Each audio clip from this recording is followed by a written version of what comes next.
In the last lesson, we started to see something important. You're not just speaking to the room anymore. You're also speaking to someone on the other side of the screen. So let's take this one step further. Most people decide whether to stay or leave in the very first few minutes, not at the end of the message, not during the altar call, right at the beginning.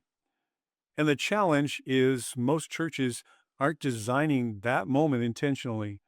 So, in the next few minutes, I want to show you where that disconnect happens and how a few small shifts can change whether someone stays long enough to actually hear the message. Think about how most church streams begin: slides for children's ministry, youth events, Bible studies, even announcements. In the room, that makes a whole lot of sense. It's for people who are already there. But on the screen, it creates a very different experience.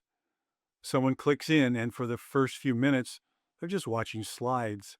And they realize pretty quickly, this isn't really for me. And here's what usually happens next: they don't decide to leave, they just drift. They check their phones, they open another tab, they think, I'll come back to this in a minute. And here's the part most people miss: it feels like a pause, but it's not a pause, it's an exit. And most of the time, they don't come back. For someone watching from a distance, those moments don't connect. And in many cases, they quietly communicate something else. This isn't really for you. Before a word is preached, the first few minutes have already told the viewer where they stand. And that matters more than most churches realize, because people remember the first thing they see and the last thing they hear, which means those opening moments aren't filler. They're forming an impression. They're answering a question every viewer is asking: is this for me? And if it's not clear, people don't stay long enough to really find out. In the room, it doesn't feel like a problem. People are settling in, there's context, there's familiarity. But on the screen, feels like distance, like you've stepped into something already in progress, like you're watching instead of being invited in.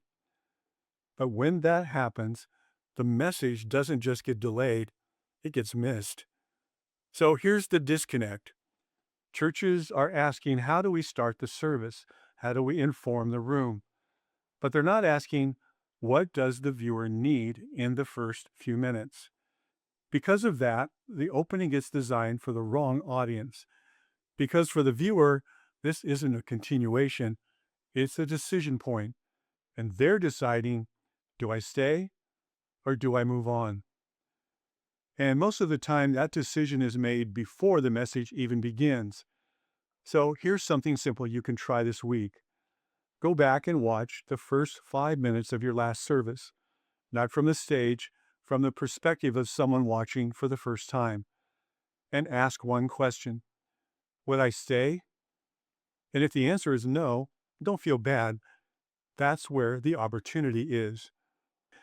In the next lesson, we're going to look at why the same message can feel completely different depending on where it's experienced, and what that means for how you communicate. Because once you understand that, you can start shaping your message so it actually connects, no matter where people are watching.